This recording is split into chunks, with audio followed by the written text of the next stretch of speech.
Hello, everyone, and welcome to this Dow Jones and AB combined webinar today, Compliance Screening in Focus, Adapting to New Sanctions and the Evolving Regulatory Landscape.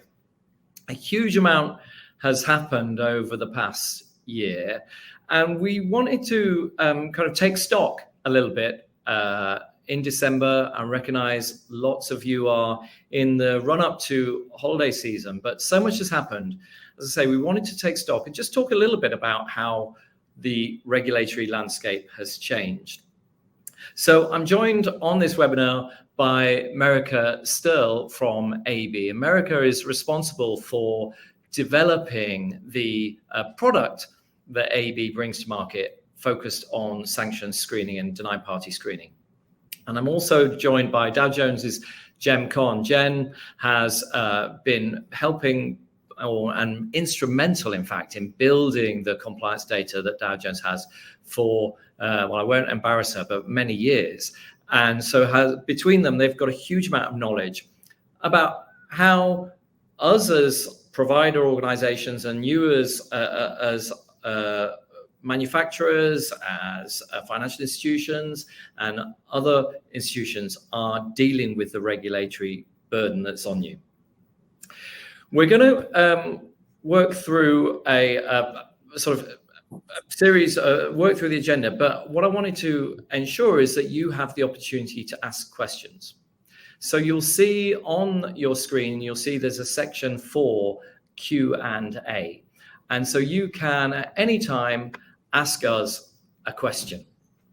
We'll take lots of questions at the end, but do feel free to use the Q&A section to ask questions as we go. We're going to talk about the regulatory environment and what has changed. Then we're going to talk about that thing that happened from 29th of September through to end of October. There was a period where we had a new law, the affiliates rule, the BIS affiliates rule. We're going to talk about that. We're going to talk about what happened.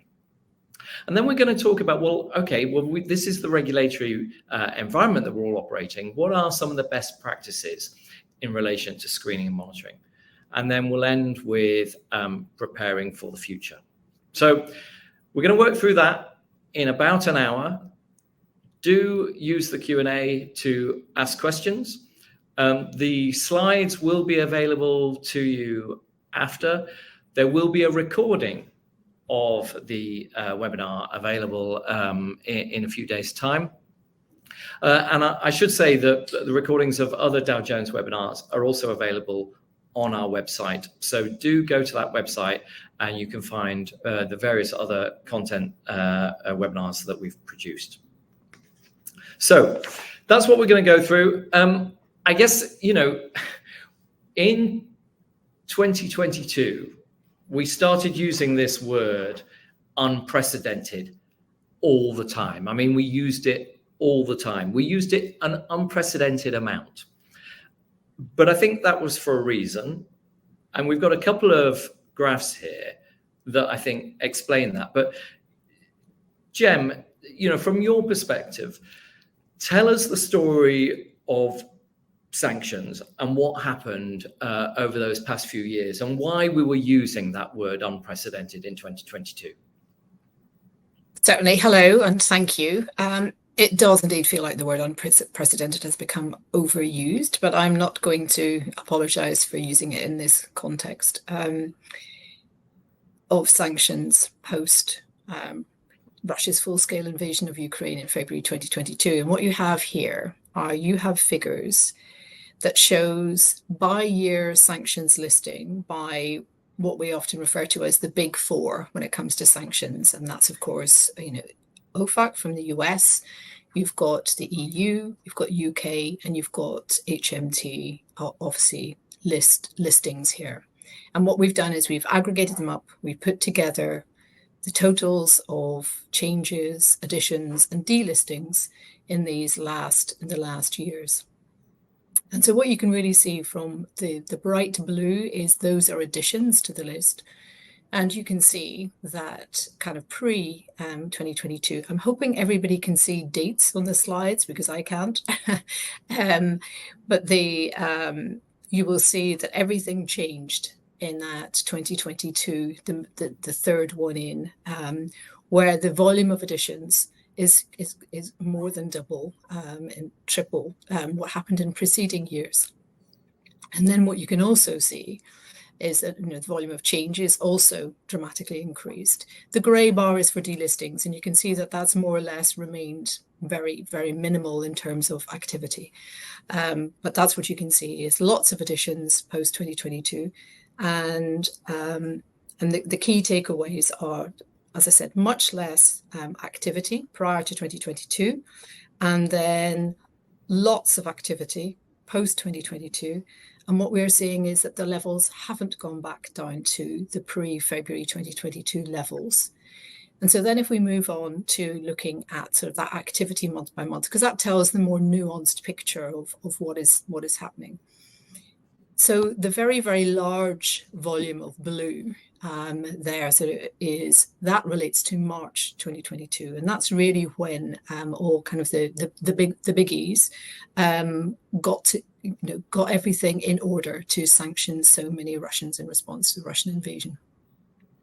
And prior to that, if we had activity, and by that I mean the additions, the delistings, and the changes, if you had anything above 500 a month, that was a very, very busy month. And there were very, very few months when you had anything over 1,000 of those to deal with. Whereas now what you're seeing is a total kind of change in the landscape, where if you've got 500 additions, very, very few under 500 additions, changes, and delistings a month, and having over 1,000 is actually really, really quite a regular occurrence now. So that picture has really, really, really changed. And of course, what we're looking at here is, again, these are the figures for the big four, OFAC, EU, UK, UN. And the UN was, and we're going to talk a little bit about that in a minute, but the UN has been not active when it comes to Russian sanctions, and we'll explain that too. So on each February anniversary, you will see a spike, the number of additions, as the kind of the mark of the anniversary of the Russian invasion. And then there are other factors, of course, that will then drive the volumes. Some very, very hefty changes there you will see in a few months, and that was July and October. So those were to reflect that OFAC added a secondary sanctions risk elements to listings, and so you can see those big spikes sort of over to the right. You'll also see it's kind of quite marked there, the green, and that's a delisting. You think, there haven't been many delistings kind of over the period, but that was in response to Syrian sanctions being dropped. And so while they might have been announced with great kind of suddenly and with fanfare in May, then what happened is you see them actually taking effect in July, and that's what the big piece of green is. You'll also see that the pace is picked up again towards the end of this year in terms of additions, and that can be attributed to a few factors. One is the snapback of sanctions against Iran in light of the JCPOA, the Joint Comprehensive Plan of Action, because Iran wasn't seen to be fulfilling its obligations. We've got UK and EU more sanctions in relation to Russia. And an interesting thing is that we didn't see any sanctions by the US administration from January till October against Russia directly or against Russian interests. But then that changed in October when we had two sanctions there, kind of two biggies, and various subsidiaries in the form of Rosneft and Lukoil. So, I mean, it's interesting. It's not all one direction, but when things happen, they happen at scale and they happen at pace, and sometimes unexpectedly, like the green of Syria, I guess. So. And we'll come back to those issues of scale and speed. if it's okay to cut across you and just say, Yeah, one of the things that I wanted to say was like, and why do we go through showing this? Why do we talk about it? And the real thing is to show that actually it's more for everyone. It's more, there's more frequent updates, there are bigger updates, there are sudden updates, there are announced updates, because the EU likes to flag a package is coming, but others don't, and it's just like that. And of course, then for us and for our users, and clients who need to respond to sanctions, everybody just has to be much more vigilant than perhaps we've always needed to be vigilant, but to more so. And I think it also shows that continued use of sanctions as a foreign policy tool. Sorry if that's where you were going, the foreign policy tool, the national security piece, being used to force a change in behavior, constrain a country's actions, or then just to send to communicate a political message to other countries and individuals in some cases. Yeah, America, and this is what's happening from the regulatory perspective. I'm interested in what you sensed in terms of your organization and the demand that was placed on you by your clients. I mean, did you observe that same sudden focus, that sudden increase in demand, across manufacturers and other sectors? What was the sort of tone and what was the atmosphere like in AEB at the time? Yes, we absolutely noticed this. We mostly work with industrial companies, so manufacturers, and they have become much more aware of the issue of sanctions during this time. And this happened in two ways. One was the media coverage, and this was something that I personally noticed when I started working with AEB, and I told somebody what I did. I had to explain, what is a sanction? Why do you screen? Since 2022, this is something people read about in their morning paper. Everybody knows that the 11th, 12th, 13th package from the EU has just been released and what this is about. So that also raised awareness in these companies. And the other thing is that some deliveries actually got stuck in customs. And that, of course, is a clear call to action that something needs to happen. So we did notice a much stronger demand. And Jem, you mentioned the UN and that they hadn't been doing much. And I always reflect back on my time in government, which was an eon ago, but I was there at the time of war with Iraq, and UN sanctions were the focus. They were the focus. What's happened? Well, if we look at this, we can see these charts are showing by volume and by year the sanctions totals by volume, and you can see that the UN is very much smaller overall in terms of population of sanctions subjects. And then, of course, you can see that OFAC is by far the largest. But what you can see with OFAC, EU, and HMT is that the trend, the volume's growing post 2022. And of course, you see that stagnation with the UN. And of course, it is totally not surprising because Russia is one of the 5 permanent members of the UN Security Council, and so vetoes any sanctions, but there are no sanctions against Security Council, the permanent members. So that's it's really, it's not a surprise that's what we see. But I always think it's interesting to see just the scale of the sanctions of the different bodies. However, I would be very cautious in condemning the UN, or saying that it is no longer important, because of course it has, it's still a body with 193 member countries. It is with each bound to abide by UN Security Council resolutions on sanctions, and the UN sanctions still carry considerable weight with our clients and kind of many users around the world. They, first and foremost, they will go to UN. They need UN sanctions, but they need a package. Got it. And I know we don't want to talk about the details, but do all of these overlap? Are all of the HMT sanctioned entities also EU, also OFAC, or is part of the problem that our clients are trying to solve for one of complexity, that actually there isn't perfect overlap, that actually different jurisdictions take different approaches? Yes, there isn't perfect overlap. And one of the things that always makes me smile is when, I'm at an event or I'm meeting clients and they say things like, it would just make it so much easier if there was one global all sanctions list applying to everybody, no matter. And we say, yes, it is incredibly complex. And of course, there has tended to be post February 2022 again a large lot of alignment. People of regulators around the world, not just the big four, but aligning on objectives, on themes, and of course there are some who have aligned against the others because it's like, no, we're not going to get involved in that.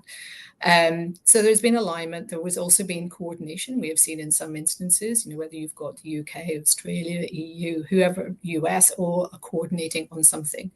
But the devil is always in the detail, particularly when it comes to screening, because it might be, one sanctions somebody on a Monday, somebody else sanctions them the following Monday.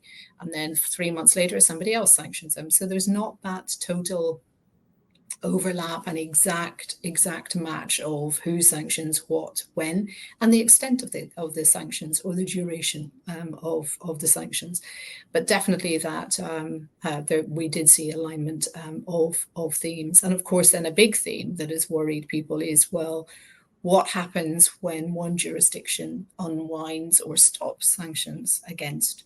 And there's a little bit of that about Syria. Or confusion. Is that clarity? Everybody wants clarity in compliance. You just want yes, no, can I do this? How close? Am I sailing too close to the wind? What is this? So yes. Okay. That doesn't really answer your question. No. So perfect. just thinking about how AEB clients use your platform. They've got all this data from all these different jurisdictions. And actually, there's a question come in from the audience about this, about whether or not an organization that's based in one jurisdiction should only follow the sanctions regime of that jurisdiction if they're only operating there. I'm interested in, across all of your clients, what's the sort of trend in terms of how they cover the broad range of lists that are available through the platform? Well, this varies from customer to customer, but we do see a change here over time as well, where the motto used to be a lot helps a lot. We just screen against everything we can find, and at least we're on the safe side. And as sanctions have been increasing, as we've seen here, this has led to a very high workload, and it's no longer doable to just do everything you can think of, but it becomes more relevant to think about what do I need to comply with, which legal requirements apply to me in my country and my company. So this is also an awareness that has been rising. And one aspect that's also important here, it's not just about the volume of sanctions that we've seen here, but also the types of sanctions have become very broad, varying from normal financial sanctions against persons or companies, but also sanctions. We had sanctions only luxury goods, or sanctions that only apply to things relating to the oil industry and stuff like that.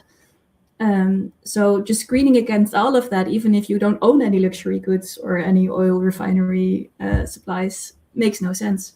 Yeah. So it becomes more and more important and necessary to think about that.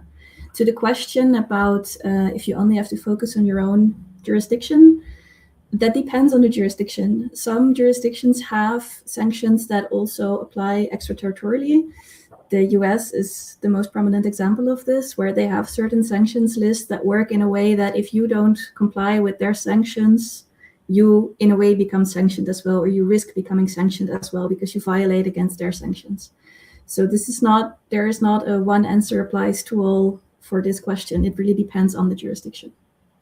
Yes, and I guess the risk appetite of the organization. Some organizations are more risk averse than others. I just want to point out actually on this, we're showing this slide of HMT, EU, OFAC, and UN, and really we're doing that to demonstrate the trend. We could have equally put on Japan, Singapore, Australia, so there's a lot of jurisdictions that have their own sanctions regimes that are not reflected in this slide. So I just wanted to sort of acknowledge that not everything is shown here. If you are an entity operating in Southeast Asia, you're probably most interested in what the Singaporeans are doing. So we're just showing this to represent the trends.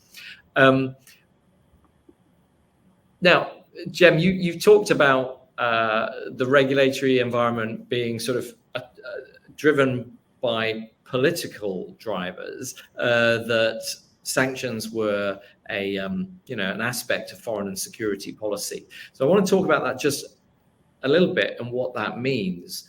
So sticking with you, America, when we talk about the pace of change, does that have implications for you in terms of, it feels like product development back in the day could probably be quite leisurely, and that's just not an option anymore. Are you having to adapt to that speed of change with just how you're developing the products? Well, this is something we took into account from the beginning. It was always clear that there wouldn't be one sanctions list that we would have until eternity, and nothing else would ever come in addition. So the platform is built in a way that we can adapt to change without any big implications. So changes that happen now do not have any implications to our product, but our product from the beginning is built in a way that we can deal with change. You see, that's the difference between you, a product manager, and me, just, someone who hosts webinars. I wouldn't have had that foresight. Jem, I'm interested, this last sentence here, cartels and transnational criminal organizations. I was in DC last week where there was an awful lot being talked about cartels and TCOs. That's another example of the regulatory environment becoming more complex. From a data perspective, how do we adapt to that? If I could start more with actually the regulatory bit, because I think that was interesting in itself, was that the president signed an executive order on January the 20th, just paving the way then for this designation of, and as it turns out at that time, it was 8 transnational criminal organizations as foreign terrorist organizations. And that was just interesting to see. And it really did flag the determination to see the total elimination of cartels and the significance that was being placed on that by the new administration. And we're saying, we know it's really unusual in fact, I think it hadn't been done before to designate cartels as foreign terrorist organizations rather than as narcotics traffickers, because of the power that then that brought to target them, and also it then increases the legal and compliance risks of anybody doing business with those cartels, because they are seen as foreign terrorist organizations. And so it's more like the impact then on our clients and on the compliance professional to bear that in mind, because that was an unusual move. Of the 8 that were designated in February, 7 had already been designated by OFAC as, narcotics traffickers or similar. And so they shouldn't have been unknown to anybody who is involved in screening. But it is that impact of then actually, this new designation. So from a regulatory perspective, it's been pretty seismic for those operating in, I would say, in the US or kind of on the kind of neighboring countries. But from a data perspective, it was quite uneventful. It was, we monitor OFAC for changes. The changes were announced. We reflected the designation on the profiles that we already had. We always call them profiles within our systems. And, adding particular things like the OFAC program ID, the designation as an FTO. So from that perspective, it was business as usual, in terms of incorporating, identifying, relevant data to deliver to our clients. But it is, relatively few in number, but actually a big impact in terms of people need to be mindful and aware of this change and what it means for them. I've never thought that cartels and transnational criminal organizations could be uneventful, but there you go. Data uneventful. Yeah. Exactly. That's really interesting. I think it speaks to that complexity. America, you talked about how products themselves were the subject of sanctions. So, it's not just people, it's not just companies, it's, products, it's pricing, it's criminal organizations. But the thing that we were all talking about a couple of months ago was this thing, the BIS affiliates rule. And when I say we were all talking about it, a lot of us were talking about it a lot. I think normal people around the world weren't talking about it, but those of us who were touching the world of trade compliance were obsessed. And so I want to just take a brief moment to talk about, what happened and what it tells us about the regulatory environment in which we're all operating. So most of you will be aware, back in April, and actually sort of predating that, there started to be rumors, but then quite explicit statements that there was going to be a new rule similar to the OFAC 50% rule or the EU's 50% rule or the various other 50% rules that apply to sanctions around the world. There was going to be a similar rule applied to the list published by the Bureau of Industry and Security, BIS, the US regulatory body, their entity list. And Landon Hyde, who was then going through a hearing process, said this is a simple fix. You could do this relatively quickly. And indeed, they did. On the 29th of September, they announced that they were expanding the entity list to cover affiliates of listed entities. And the rule gave some additional complexities, which we'll come on to talk about. And I think it's fair to say a lot of our clients, they weren't surprised by this, but they were probably alarmed by the suddenness with which it happened. And it was, enforceable immediately. And then less than a month later, in October, we had the Trump-Xi meeting, and there was a pause announced on the rule. Now, I know some of you have asked questions about this, so we're going to come to some of those questions, and any that we don't come to, we'll come to at the end. But Jem, tell me, when organizations started asking about this new risk, how did you, within the data team, how did you respond? Thank you. And I think for many, it was a roller coaster few months, speaking to clients about this. It started first as it was a less frenetic sort of line of questioning or sort of inquiries about it, sort of in this sort of May, June kind of period. Along the lines, would you do something? Could you do something? What would you do? And it was kind of quite conceptual. But we knew there was interest and significant interest that we should do something. And that's always a bit, you want to create data that will be used and that is relevant, but also you don't want to jump the gun, as it were, by creating something that either, because it takes effort and it takes obviously resources to do this, that would not be what was needed, would not be needed at all, because there was also that prospect that this might not come to fruition, because there weren't any announcements coming from BIS, if I recall itself. It was more the kind of the murmurings around the fringes, not fridges, that something could be coming, and then it was that suddenness, without saying, actually, you've got 3 months, 6 months, 90 days, whatever it is, to adapt to this. And it was, there you go, this is it. And I think that is not what people have been used to in kind of compliance circles of when you introduce something big.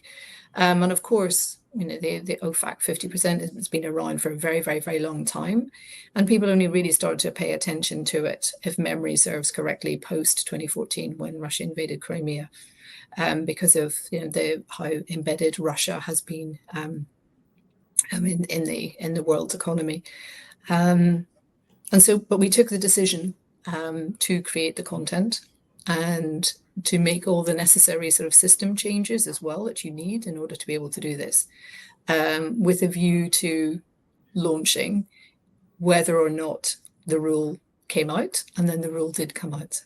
And then that was when things, everybody was very, very concerned that they needed something to comply immediately with the requirement. And I think it was also more complex than people, I think, had envisaged, because there was an aggregation element to it. It was 50% or more, aggregated with the BIS military end user list as well, and then also with certain SDNs designated under programs listed in the 774.8A1. And so that was a complexity that people hadn't anticipated. And then, of course, what people hadn't anticipated was, as you say, the October pause. Yeah. And we'll maybe come on to talk about that in a second. America, what AD, what was it like? How did you as an organization respond? What were your clients asking from you? Lots and lots of questions. And a solution today, which they often ask for, but in this case they were right, because the rule actually applied today. And I'm quite easy to surprise because my background is in software development and computer science, but we have domain experts who monitor this kind of stuff, who monitor the BIS rules and everything around it. And when they are surprised that it's saying something, because indeed, like Jem said, it was published and immediately active. From a technical perspective, like Jem said about the other data, it was actually quite uneventful, because we are a platform and we allow our customers to work with the data. We don't invent the data. We just needed to get the data, and we already had data from Dow Jones. So all we needed, putting it easy, all we needed was another content package from Dow Jones containing this data, and our customers would be ready to go. So the challenge was more in dealing with all the incoming questions, providing the information as it was becoming known, because we didn't know anything more than anybody else at that point. But technically, we were ready. Yeah. And so this slide kind of describes a little bit about what the rule actually required. And what I'd like to do now then is say, well, what did that mean for Jem, you as a team that was creating data, but also thinking about our clients, what does it mean for them? Because I'm guessing that what this meant was an increased volume of names that they had to screen against, and therefore an increased volume of alerts that they were getting, and therefore an increased amount of work. So I think this is a slide that sort of sets out a little bit about what's on the BIS entity list. I don't know why they can't add one more name and just make it 3,400 names. They probably have done already, but many of those are Russian, many are Chinese. Jem, can you just explain what type of companies are on this list? Why are they on it? What's the genesis of this? It includes foreign companies and research bodies, individuals considered to be involved in activities that go against the US national security or foreign policy. And so it might be military end use, there might be human rights abuse, there are concerns about surveillance, and concerns about weapons proliferation. And so the aim of the listings is to restrict their access to sensitive US technology, know-how, expertise. Sorry, the lights keep going off in my room. It's getting darker and darker, and darker and darker. We can still see you. That's good, that's fine. So that's really in a nutshell. And here we have, so there are many. This is to show that on the last slide it said there were 1,000 companies, roughly 1,000 companies at Chinese companies, and roughly 1,000 that are Russian. And of course there were over 3,000, so you can see that that's not everything. But just if you just single out the Chinese and the Russian entities that are on the list, here you can see Russia in red, China in blue, and you can see that just kind of the waves of additions of different groupings to the list. And you can see that the focus is China since January 2025. You can also see a little bit of a gap between sort of, May to September when there were no listings at all. But you can see that the focus is on Chinese companies here. I think this is a really interesting visualization of the US administration's priorities at any given time. It's, really, really interesting. So you've explained that the rule required organizations to screen or the restrictions that the BIS entity list applied to companies also applied to entities that were owned or controlled 50% or more by those entities. And BIS presumably didn't give a list of all of those companies. In fact, I think what they did instead was just start adding more names to their entity list. So I want to understand what's the process that happens? What do you as an organization, as a team, do to create that additional list to say, okay, if company A is listed, company B, C, D, E, etc., are on those sort of still under those requirements of the BIS affiliates rule? How does that process work? Okay. And if I could add, it's something because you've talked about, OFAC 50% rule, and that's really, we have got very, lots of experience of researching companies that are owned or controlled by another company or an individual. And the reason for that is because way back in 2008, we started creating content, creating a list of companies that were state-owned. And that was to help companies manage corruption risk, because they wanted to know, am I dealing with a state-owned company? Because quite often that's not obvious. So we've got that background, and then we moved into providing lists of companies owned or controlled by OFAC-listed entities to comply with the OFAC 50% rule. And so we have that experience, and we built out that content set for different. And Gavin, you and I have had discussions in recent months, because internally, when we were developing what content to go with the affiliates rule, I was getting very agitated because everybody was calling it the BIS 50. And I said, look now, actually BIS has branded it the affiliates rule. I think that was a stroke of genius to actually make sure that, yes, while we are sort of aligning and doing something very similar with OFAC 50, this is the BIS affiliates rule. So good branding there. Where it all starts is, first of all, you've got to have the company name or the individual's name. You need to find out, okay, so what do we need? We need to research this person. So we also have lots of, we're monitoring lists. We have triggers that say, okay, team research X, Y, and Z, person or company, find out everything that they own. So for specific countries, there are sources that you will go to. You will go to company registers. You will go to the company website. You will go to kind of UBO registries to see what details can I find about what they own or who owns them.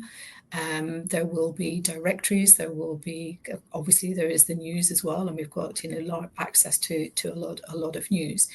And you can end up going down many, many rabbit holes to find out the holdings of something. Often if there are countries where ownership is difficult to find, you may go to another country where actually things are a little bit more transparent, and you find out things that way. And it feels like it's a never-ending mission to keep adding and updating, and then also keeping on top of where ownership changes and shifts. Yeah. And particularly if you've got that, somebody is sanctioned and then somebody moves, then they sell quickly after their sanctioning. It's like, how do you find that and identify it and record it? That process of constantly maintaining it must be really challenging, I imagine. Listen, I'm going to ask this question because I think all of our clients want to know if OFAC or Singaporean authority adds a name, what's typical? How many entities are owned and controlled by that? What's normal? You're going to tell me there isn't a normal, I know. I'm going to say, yes, I'm going to tell you it depends. And I'm going to answer with how long is a piece of string. However, in the experience that we have, we do know that for certain countries, if you research, for example, a state-owned company in a certain country might have X number of subsidiaries. When you're looking at a sanctioned subject, you can tell, okay, there are lots of individuals that have been sanctioned. So, for example, when they sanctioned lots of people in the Russian Duma, you know that actually under their obligations, they don't own things by and large. So it would all depend who is sanctioned. But when you get something that is a huge conglomerate that is sanctioned, I think, either hearts sink because you think, okay, that's, here comes 1,000, or people go, yeah, great, bring it on. I'm going to have a really meaty research project here. So it does. I'm sorry to disappoint, or just to that it will depend, and it can be anywhere from nothing to hundreds. Wow. And in some instances thousands. Wow. And so just so I'm clear, you thinking about that, it's often thought of as a 50% rule, but are you working further down than 50%? Yes. And there's the red flag 29 in the case of the PAWS BIS affiliates rule, which says even if it's just a minority stake, you still need to take extra action. Exactly. And so on that basis, we cover 10% ownership or more. And I think and that is to have that, it's almost like that buffer between over screening, but also being able to be risk aware and to be able to make the decisions, and different appetites for different companies. Yeah. So, Marika, we've talked about the regulatory environment. We've talked about that thing that happened, BIS affiliates rule. I want to just laser in on what we see as being the expectations of the regulatory bodies. Because I was recently in the US, I took a look at OFAC's guidance document. I love reading guidance documents. And here in there, hallmarks of an effective compliance program, they've got sufficient control functions exist, including but not limited to information technology, software, and systems.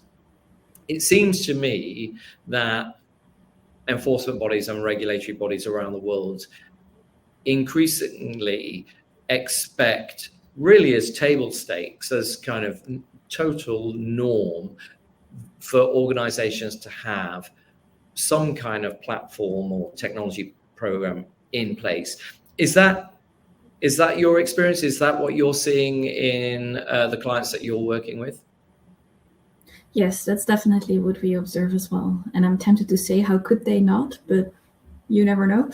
No, but this is definitely the case. So the example you have here is from OFAC, and there is guidances like this all around the world. The EU Commission has a recommendation on internal compliance programs. The UK has a guidance on internal export control compliance procedures. There's a strategic trade scheme handbook by the Singaporean government with ICP guidelines, and the list goes on and on. They're all slightly different, but there is a couple of components that you can find in any of these recommendations. Software is one of them, but actually many of the other points kind of imply that you need software, or at least it's the most reasonable thing to do if you want to comply with these other points, because they mention things like, well, you should do screening. Okay, if you find a way to do that without software, I'd be interested how you keep up. But also record keeping is very important, so that you know exactly what you have screened, what decisions you have taken when. You need to be able to self-audit, because if something goes wrong, you want to find out. You don't want to wait and see if some authority finds out at some point. Change management, we have been talking about that quite a bit already, is very important, and software makes you a lot more resilient when changes come along. So even apart, I would say, from these regulators' expectations, it just makes sense to use software to keep up with the challenges that we're seeing. And listen, we've taken 44 minutes, give or take, and we haven't used the two letters AI. So now is the time. I presume that AI is about to come and solve every problem that exists within the context of screening, that it will provide some, heavenly scenario where there are no false positives, where everything is done by an agent, and we can sit back on our sunbeds and relax. Is that? I mean, you must be under pressure to adopt AI. Where are you at on that journey? Well, I'm sorry to say we're not there yet, and it's not just us not being there yet. AI is not there yet. There are definitely some aspects of compliance screening, other aspects of compliance as well, where AI can be helpful, but we're nowhere near having it do it for us. I want to maybe just start with a little example, just to try it out. I did some compliance screening with Copilot, and I asked it for a particular address if I should have any concerns when I'm dealing with this address. And in this particular example, it told me, yes, you should, because there's actually an entity on the SDN list that resides at this address. So, okay, answer correct. Then I did another one, which is also an address, which is mentioned on the exact same sanctions list. And with this one, it told me, no, nothing to worry about. You're all good. And that is the big risk that we, at least currently and will for the foreseeable future, have with AI. The answers are not predictable. They're not consistent. They will be right often and wrong sometimes, and you will not know. So even if you use it to help you maybe filter results or something like that, you will always need this final check that is consistent and that is always right, to give you a better answer. Yeah, it's interesting. I think there is, when I talk with our clients around the world, there's always a question of how can you help using AI? What are you doing to adopt AI? And quite often the conversation ends up with a sort of wariness of, yeah, I'm not sure I would trust it. And it seems that that's what this is telling us, that for such a important aspect of compliance, there is a right and a wrong answer often, and getting it wrong can have quite significant consequences, I guess. So ultimately, there's always going to be a human in the, not ultimately. At the moment, it feels like there's always going to be a human in the loop making those decisions. Jem, I know we haven't sort of talked about this previously, but from a data creation perspective, is that true for you as well in terms of having that human in the loop? Yes, the human in the loop is really significant, but that doesn't mean to say that we aren't able to, use AI to help us do things faster, smarter. So those operations that are on the periphery, but actually help move the process along and enhance the workflow. Got it. So we're using AI to accelerate, but still at that endpoint, there is an analyst who's responsible for, who's taking responsibility, I guess, for the quality of the outcome. Yes. Yeah. Yes, and the decision-making ability. Yes. So we've talked about the pace of change. We've talked about the complexity. We talked about that moment where we had a BIS affiliates rule. Many of you have asked a question about, well, what do we do whilst there is this hiatus, whilst there's this pause? And others have asked, well, how should we prepare for it to be re-implemented? So I wanted to talk about sort of preparing for the future. And I think my observation across a range of different risk domains is that understanding what entities are connected to sanctioned or prescribed or restricted entities. Knowing what's connected to them is increasingly important. That's true in supply chain. So if I think of supply chain laws around the world that require you to know more in depth about more of your supply chain, it's true in export controls, where you're required to know more about not just who you're distributing to, but who they're selling to. And if we think about the focus on military end use, it's true in anti-corruption as well. So I think we're all having to get used to a world where it's not enough just to screen against a name on a list that's published by a regulator. You need to know the environment around that company, particularly in relation to ownership control. Now, thinking about that, Jem, we've got the rule paused at the moment. Lots of clients are still asking us for this data. So why is that? What do you think their approach is? And a lot of people on this webinar have asked the same question. What should I do? Now, we are not lawyers, we are not advisors, but what can you talk about what other organizations that you see around the world, how are they approaching it? Yeah, so we're seeing a few things. One is that because it had been flagged and very much to the fore, there's a feeling that you can't then be caught, so exposed, as it were, come next year, come November, when it does come back, so that this is good planning time.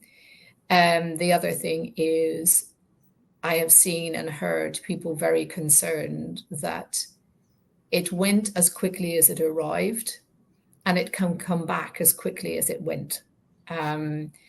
And for organizations that have huge exposure because of the nature of their operations, and a zero risk appetite, then these are crucial months.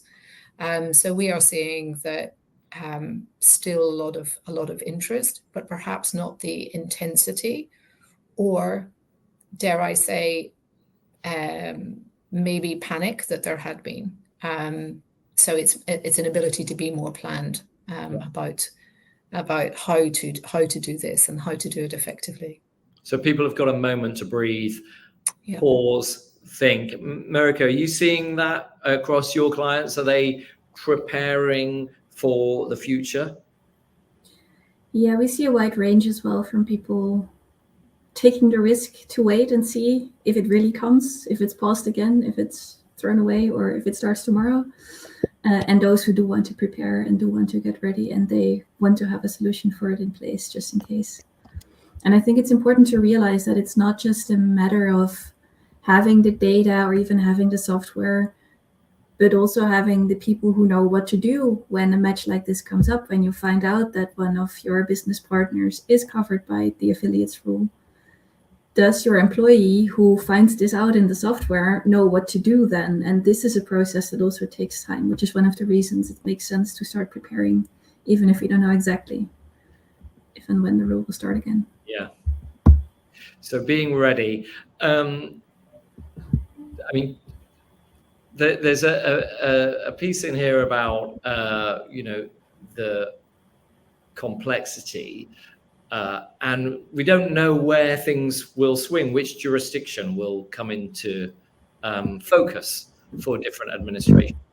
One of our participants asked about Iran and whether or not Iran was as significant in terms of the world of sanctions as Russia.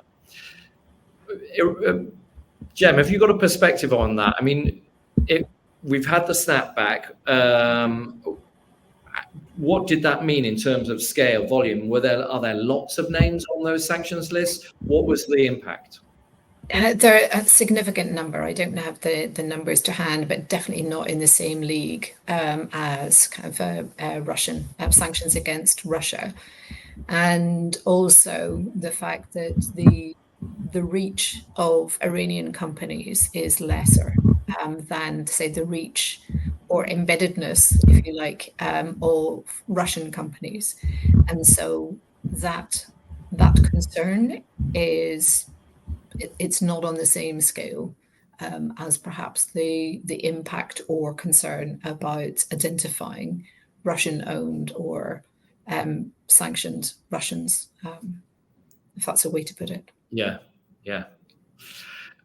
We've had another question, shifting jurisdiction, another question about circumvention, diversion, and whether or not how data and software can help with avoiding the risk of your products ending up in the wrong place. America, just coming to you, I mean, are your clients looking to use your software to help avoid, mitigate that risk?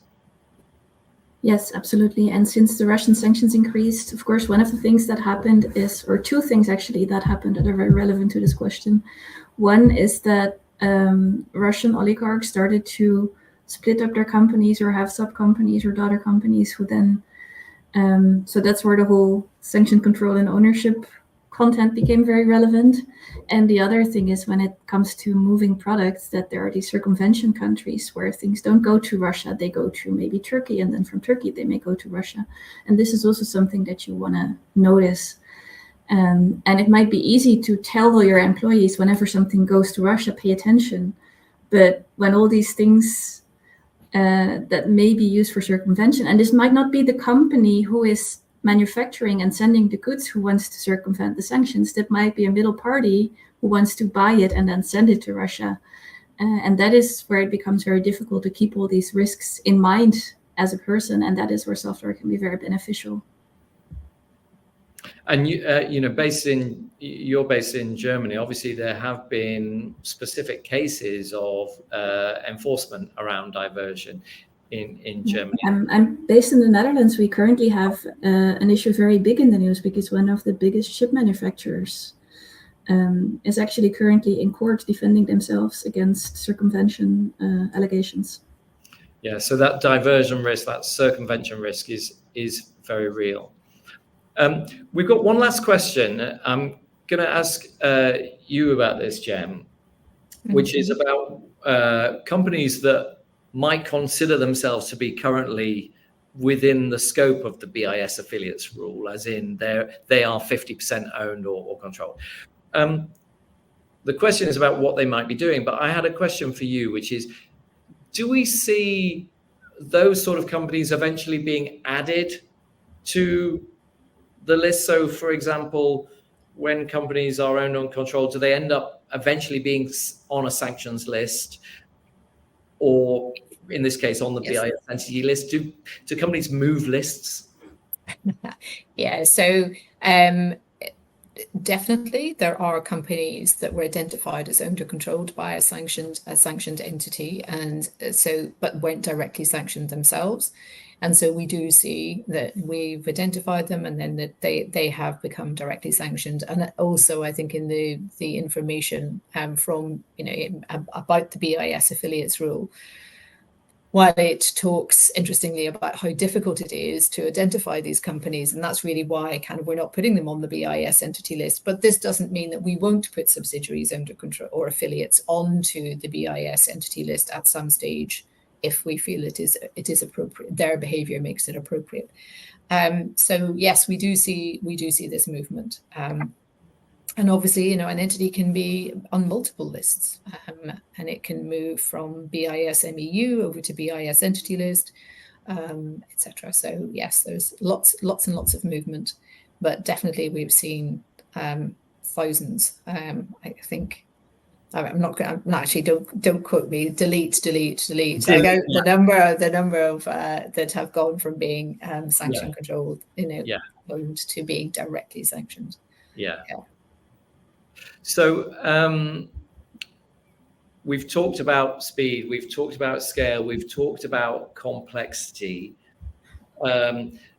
America, have you any sort of what would be on your Christmas wish list for the next year's regulatory environment? I'm putting you on the spot there. My Christmas wish list. I would wish that I will wish this for my customers, because to me personally, it doesn't matter that much. But I would wish that they communicate in advance if they're going to have new creative ideas of what else you need to check. So communicate, tell us, give us some notice. Jem, Yes. What's on your Christmas wish list from the regulatory environment? One of the key topics that seems to be everywhere is about simplification. And actually, how a barrier to being effective and efficient is the complexity and it kind of simplify things. But actually, that doesn't seem to be the way we're going. So it's a very generic answer, but it's more simplification. But actually, how do we do that in this very, very, very complex environment? Thank you both so much. I shall write a letter to Santa Claus or whoever in the various jurisdictions represents Santa Claus within the regulatory bodies and put that on the list. Thank you everyone for participating. Thank you for all of the questions that came in. I'm really sorry we didn't get to them all. We got to most of them. Those that were seeking legal advice, I apologize. We're not in a position to offer you legal advice, but suffice to say, there are lots of good law firms out there who would help you, I'm sure. We'll be back next year with more webinars. As I say, on the Dow Jones website, you can look and get downloads of the website of the webinars that we've already done. So for now, thank you all very much and have a nice rest of your day.